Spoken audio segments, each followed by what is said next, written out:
Rob. Helo, siwmai. Bore da. Bore da. Bore da, Rob. Nice i weld ti. Diolch o galon i ti. Popeth yn iawn. Am fod efo fi hedwi yn Llundain. Da iawn. Croeso, pleser. Diolch. Croesawu di.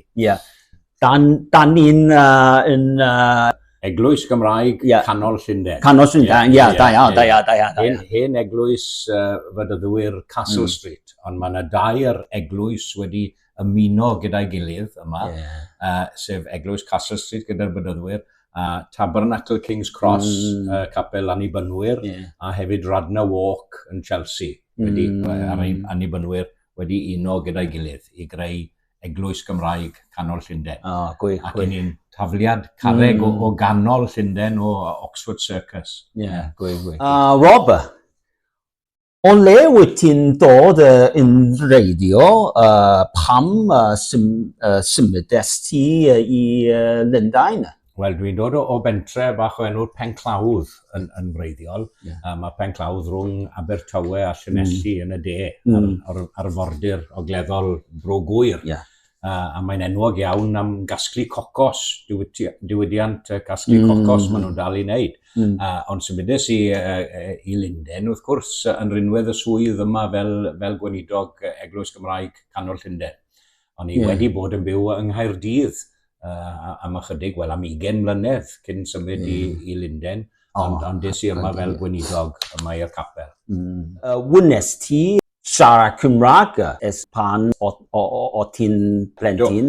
Wel, yn rhyfedd iawn, hanner oedd y magwraeth i rhwng Gymraeg a Saesneg, a aelwyd ddwyieithog, ond oedd y Gymraeg wedi bod yno ers y cychwyn cyntaf. Dwi ddim yn cofio adeg pan doeddwn ni ddim yn siarad Gymraeg, ond ond ddwyieithog, hanner Cymraeg, hanner Saesneg. Achos yr ardal lle dwi'n dod yn wreiddiol, Penclawdd, mae ar y ffin ieithyddol fel petai, rhwng y Gymraeg a'r Saesneg yr ardal, ond roedd y Gymraeg yno ers y cychwyn cyntaf oedd. Rob, sut mae'n teimlo fel Cymro Gymraeg ti allan i Cymru? Wel, mae'r hen ddywediad yna yn gorau Cymro oedd i cartre. Ond dwi ddim fel sef fi'n byw mewn wlad tramor, ond dwi'n wrth reswm yn hiraethu ar ôl Cymru, ond dwi'n cael digon o gyfleoedd i ddychwelyd i Gymru, o i mynd nôl yn ei thamal, i weld teulu a ffrindiau yno, ond dwi'n hoff iawn o fywyd Llundain. Felly dwi'n cael y gorau o ddau fyd mewn gwirionedd, digon agos i Gymru i ddychwelyd, a hefyd i ddod nôl i fwynhau bywyd dinesig Llundain hefyd. Rob, heblaw gwasanaeth Gymraeg, beth arall mae eglwys Gymraeg Canol Llundain yn ei darparu emwn hyrwyddo'r Gymraeg yn Llundain? Mae yna ddwy brif oedfa ar y Sul, sef y bore a'r hwyr. Mae yna hefyd dosbarth Beiblaidd yn y pnawn am hanner awr wedi 4 ar ddydd Sul. Ac heblaw am rheini, mae yna oedfa canol wythnos ar ddydd Mercher, pob dydd Mercher am 12, canol dydd, canol wythnos, canol Llundain. Felly dyna'r strapline. Gwy.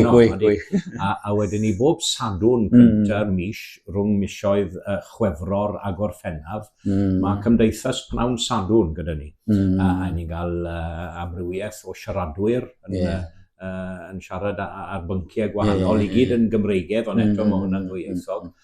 I ni'n cwrdd unwaith y mis hefyd ar gyfer Clwb Curry, capel, ni'n mynd i gymdeithasu. Rhywbeth sydd ddim yn gysylltiedig yn bennaf gyda'r capel, ond i ni'n ffodus iawn, bob nos lun, mae yna gôr ieuenctid, côr Llundain, oedd wedi tyfu allan o hen aelwyd yr urdd yma'n Llundain. Felly mae yna griw o ieuenctid tua 60-70 ohonyn nhw i gyd, dwi'n credu, yn ymarfer yma bob nos lun, a mae rheini i gyd yn siarad Cymraeg, a maen nhw cynnal yr ymarferion trwy gyfrwng y Gymraeg.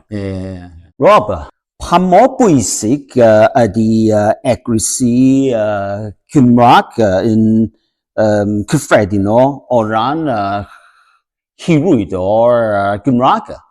Mae byddwn ni'n ystyried bod yr eglwysi yn bwysig iawn achos ar wahân wrth reswm o gynnal oedfaon Cristnogol i ni'n darparu cyfle i gymdeithasu yn y Gymraeg. Nid ni yw'r unig gapel Cymraeg yn Llundain, mae yna dal 12 ohonyn nhw o gwmpas y ddinas, felly a gweithgareddau yn gysylltiedig â nhw hefyd.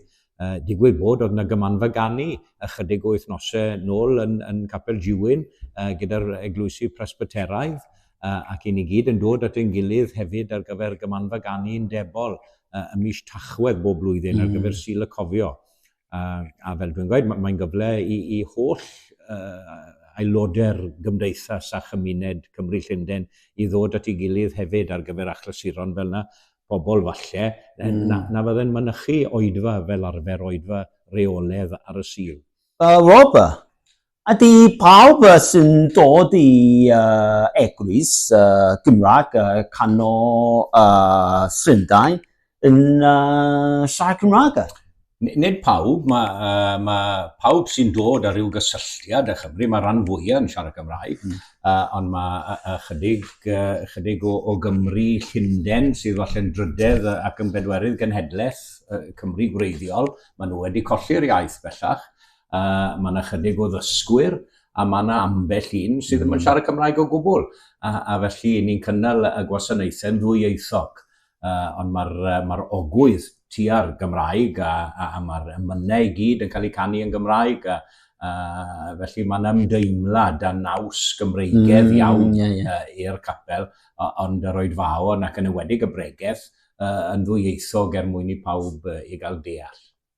Rob, beth wyt ti'n feddwl am ddyfodol yn Gymraeg yn Chymru? Dwi'n siŵr, bydd yr iaith yn goroesi, mae rhaid i ni fyw mewn gobaith, mae rhaid i ni fod yn hyderus, mae rhaid i ni dal y fflam ynghynt. A dwi'n siŵr bydd yr iaith yn goroesi ac yn parhau am genedlaethau ac am ganrifoedd i ddod. Rob, heblaw yn eglwys Gymraeg canol Llundain, lle arall wyt ti'n defnyddio yn Gymraeg? Mae yna nifer o sefydliadau eraill, wrth gwrs, sydd yn cyfarfod ac yn cymdeithasu trwy gyfrwng y Gymraeg. Mae canolfan Cymru Llundain ar Grayson Road, un clwb Cymru Llundain fel oedd yn cael ei adnabod. Mae clwb rygbi, wrth gwrs, Cymru Llundain lawr yn Richmond. Mae hefyd yr ysgol Gymraeg, ysgol gynradd Llundain sydd yn cynnal gweithgareddau ac yn gwneud rheini wrth reswm drwy gyfrwng y Gymraeg. A nifer o gorau eraill yn cynnal cyngherddau ac yn y blaen. Felly mae yna nifer o weithgareddau. Mae cymrodorion yn cyfarfod yn fisiol, a hefyd mae yna gymdeithasau siroedd gwahanol. Cymdeithas Sir Benfro, Cymdeithas Sir Gyfyrddin, Cymdeithas Forganwg, ddim bellach yn cyfarfod mor reoledd â hynny. A hefyd Cymdeithas Ceredigion, Cymdeithas Sir Drefaldwyn. Felly nifer o gyfleoedd tu allan i'r capel hefyd i gymdeithasu ac i siarad Gymraeg. Rob, wyt ti erioed wedi meddwl am symud uno i Gymru? Wel, nid ar hyn o bryd, ond eto, fel mae'r dywediad yn Saesneg yn gweud never say never, ond dwi'n hapus ar hyn o bryd, yn agos i ddeng mlynedd symud i Llundain, ond pwy o wyr, ond yn rhyfedd iawn, siarad a lot o bobl sydd wedi symud yn ôl i Gymru, a rai ohonyn nhw yn dyfaru gwneud, achos cwrs i chi'n edrych yn ôl ac yn dychmygu bywyd fel oedd yn eich plentyndod chi falle, a mae'r gymdeithas wedi newid, ond ar hyn o bryd dwi'n hapus iawn yma'n Llundain, ond falle pan ddawr adeg i ymddeol, falle bydd yng Nghanlon yn tynnu fi nôl i Gymru. Rob, diolch yn fawr iawn i ti fod efo fi hedwi yn eglwys Gymraeg canol Llundain. A wedi bod yn bleser. Ie, ie. Hyfryd i gwrdd â chi.